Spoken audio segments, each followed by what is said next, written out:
sounds, isn't it? Should I begin? Or? Okay, you won't stand up again? Promise? Okay, thank you. So Prabhupada was sitting on the Vyasasana, and I can't remember the context right now, but he began speaking about giant eagles that fly from planet to planet and hatch their eggs in the friction of the atmosphere in outer space. And he was so strong as he explained this. And then at the end of the class, Prabhupada asked if there are any questions. And maybe many devotees did have questions, but one devotee raised his hand, a disciple of Prabhupada. Prabhupada, yes? He said, you mentioned in your class that there were giant eagles that fly from planet to planet and hatch their eggs in the atmosphere, in the friction of the atmosphere. And yes. And then this devotee said, well, it is a little hard to believe. And Prabhupada was so strong. And he said, what do you know? You are still within the womb of your mother. You're all laughing now, but if you were sitting there, you probably would not have laughed. You would not have laughed. Prabhupada was so strong as he presented the conclusions of the Srimad Bhagavatam. And he was so brave also. One time has anyone ever been to Calcutta and seen the Victoria Memorial? Yes. And so anyway, when Prabhupada was young, so Prabhupada was walking there with his disciples one morning, and he was building the Victoria Memorial, which is quite big, quite a tall structure. They had scaffolding on it as they were building it, and Prabhupada explained that when he was young, a young boy, he climbed to the top of that on the scaffolding. And the devotee said, one of the devotees said to Prabhupada, oh, Prabhupada, you were so brave then. And Prabhupada replied, I still am brave. Otherwise, how could I come to your country alone? And when you think about it, Prabhupada was quite elderly, 70 years old, when he began the Hari. It's such a famous story how he arrived on the Jaladuta. Such a famous story with nothing, practically speaking. He said when he got off the boat, he did not know whether to go left or right. Practically speaking, he didn't know anyone. He had never been out of India before. He practically had no paisa, no rupees, nothing. And yet, he never felt alone because he always felt himself a servant of Guru and Krishna. And the result we all know, and we're all sitting here quite comfortably in the result of Prabhupada's bravery, Prabhupada's faith. And one of the essential points of Prabhupada's preaching was Nivashesha Sunyavadi Prashkatya Desatarade. That the world, the West, what to speak of India also, is so much pervaded by impersonalism and sunyavad. How would you translate sunyavad into English? Voidism. How would you say that in Hindi? Maybe sunyavad, I don't know. Yes? Impersonalism, atheism, and voidism. Sripad Ramanujacharya says that Mayavad is channa bhavan. It is covered Buddhism. It is just Buddhism, and Buddhism practically means atheism. And the scientists, especially when you get into quantum physics or astrophysics, they basically come to this very impersonal conclusion that there's some energy, when you look at string theory or something like that, that there's an energy that's impersonal and there's quantum entanglement that somehow connects everything, but it's always impersonal, completely impersonal. And if you think about it, you didn't expect a science class, did you, in the middle of a Japa seminar? Sorry, but we'll get to Japa very soon. Because there's a very important point that comes out of this. That if you think about it, that if you're an impersonalist, and when you leave your body, and if you are successful, which is obviously, what are those wonderful sounds coming from there? Is that the translation? What is it? Does anyone know? It's certainly not impersonal. There's a person behind it.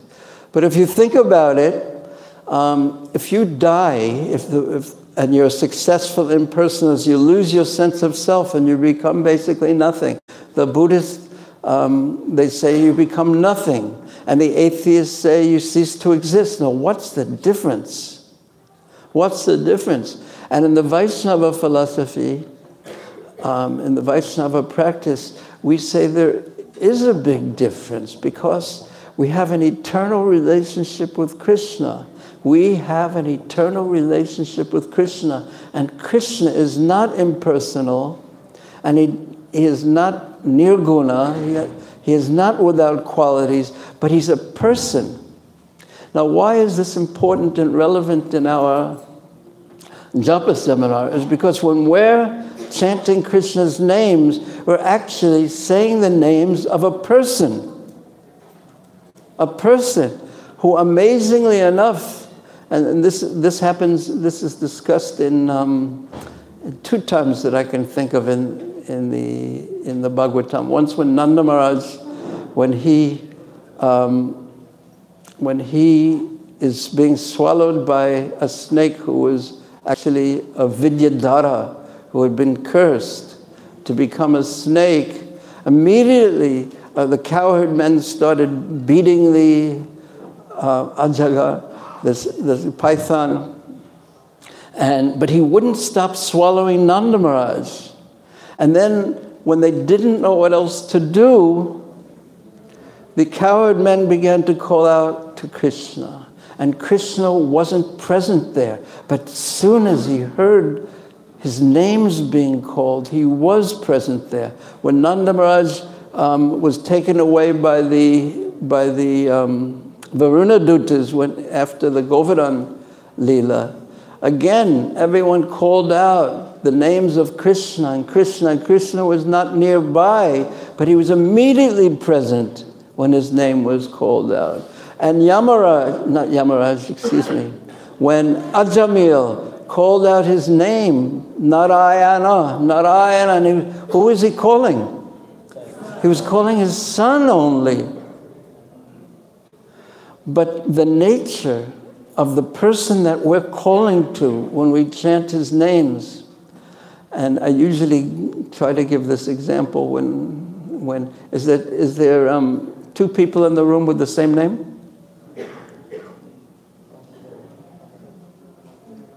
Oh, that's one. Where's Panchajanya? Where's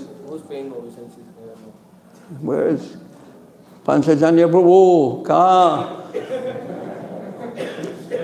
Is he here or not? He left. He knew we were going to. See, Panchajanya and his name are not the same. But Krishna and his name is the same.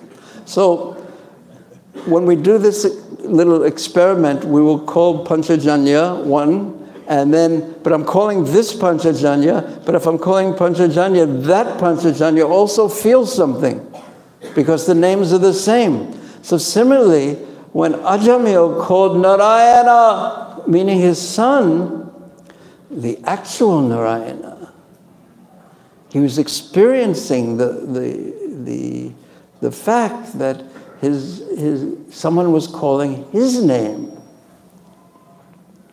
And if one reads Nama Viharana Vishnu Yatatas Vishayamati in the, what canto of the Bhagavatam? In the, is Ajamil discussed?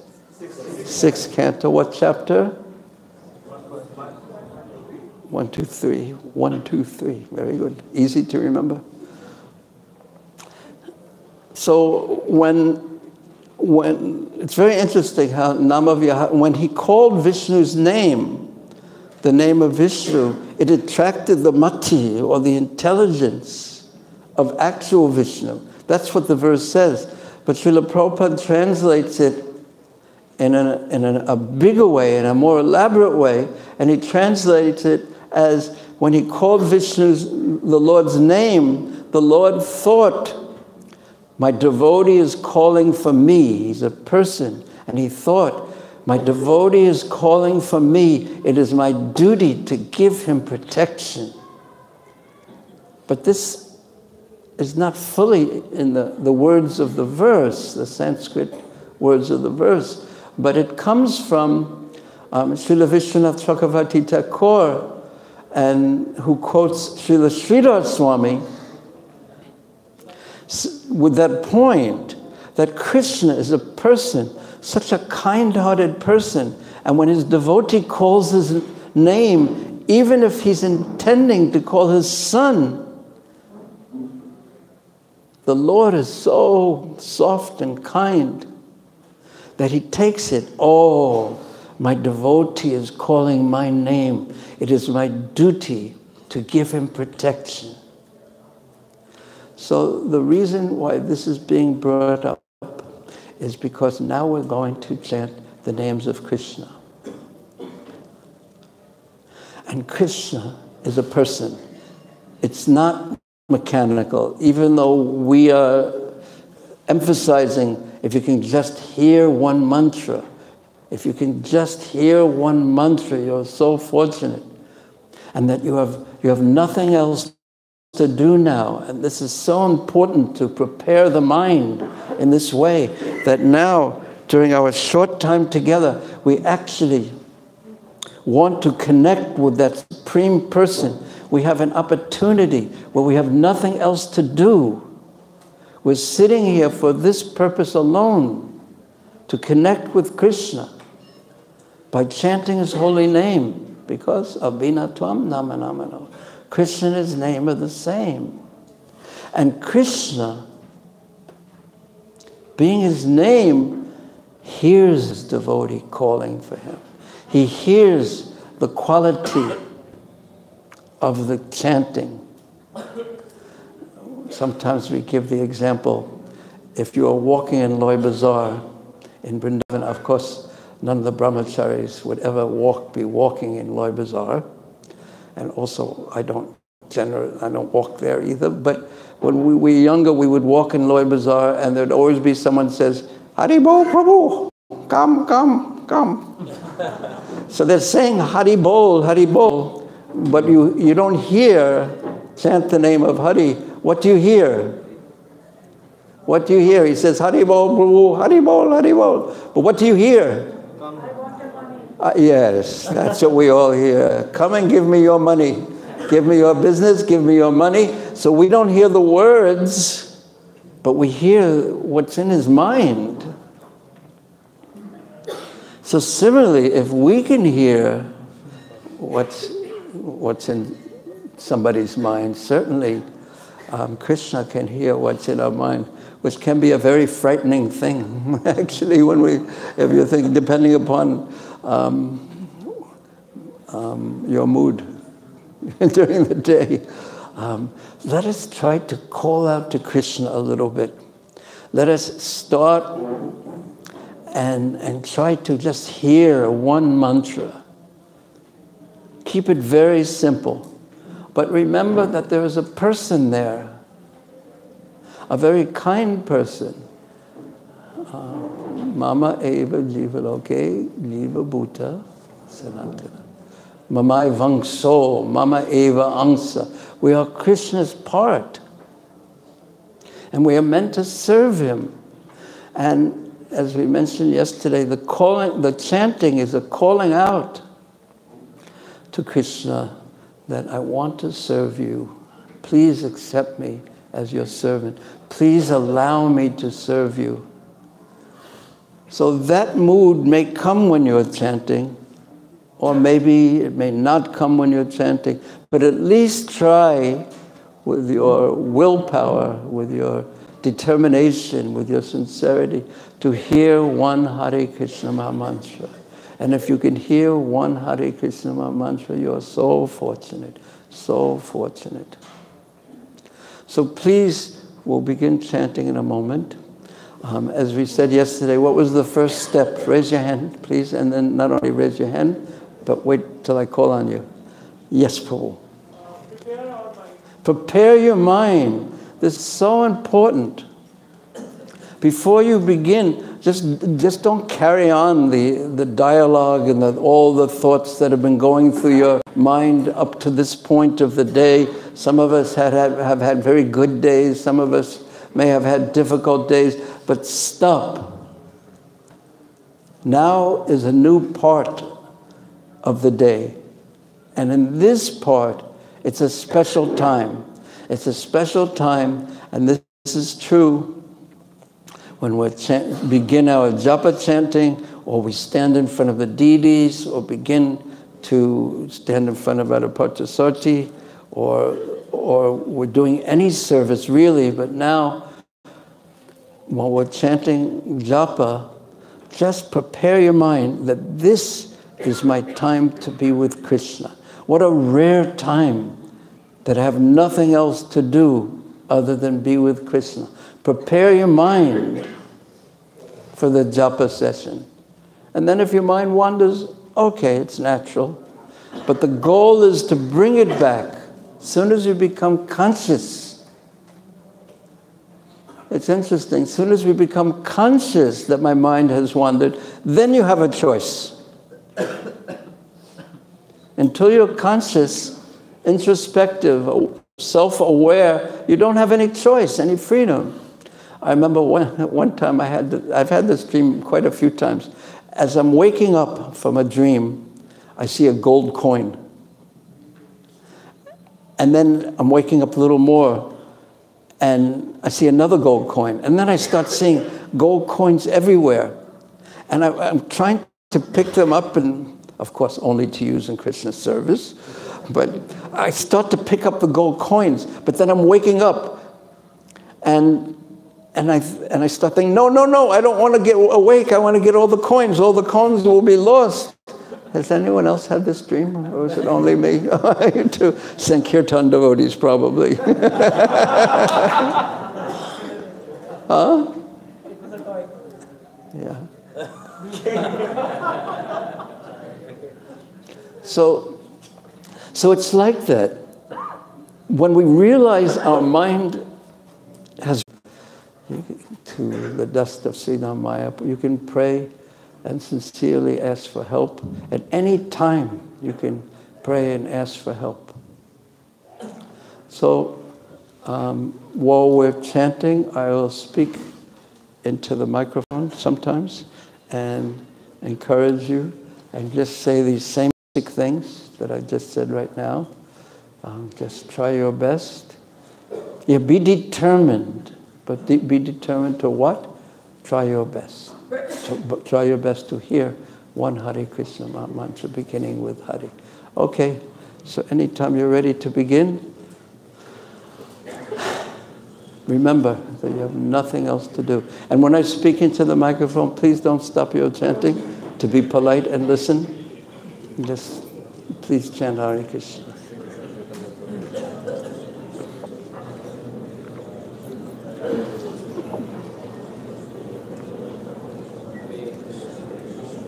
And if you could hear one Hare Krishna mantra, you're so fortunate. And keep bringing your mind back to that simple goal, to be with Krishna in the form of his holy names. Such a rare opportunity that we have now. Such a rare opportunity. We have nothing else to do except be with Krishna in the form of his holy names. And if you could hear one Hare Krishna mantra, beginning with Hari, you're so fortunate, so fortunate.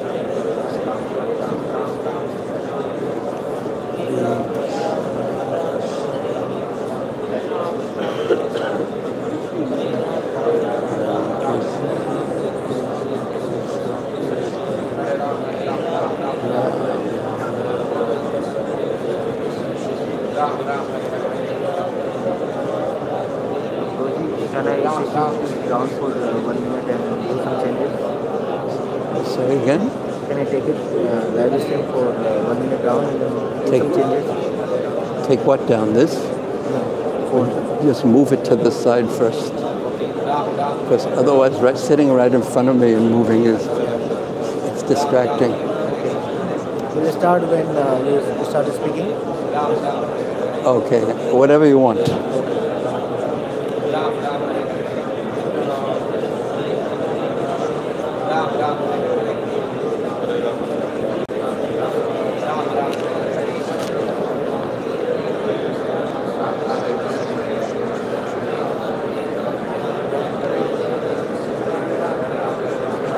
Try your best.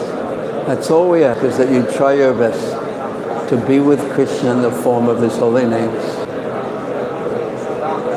And if you can hear one Hare Krishna mantra, beginning with Hari, Hare Krishna, you're so fortunate.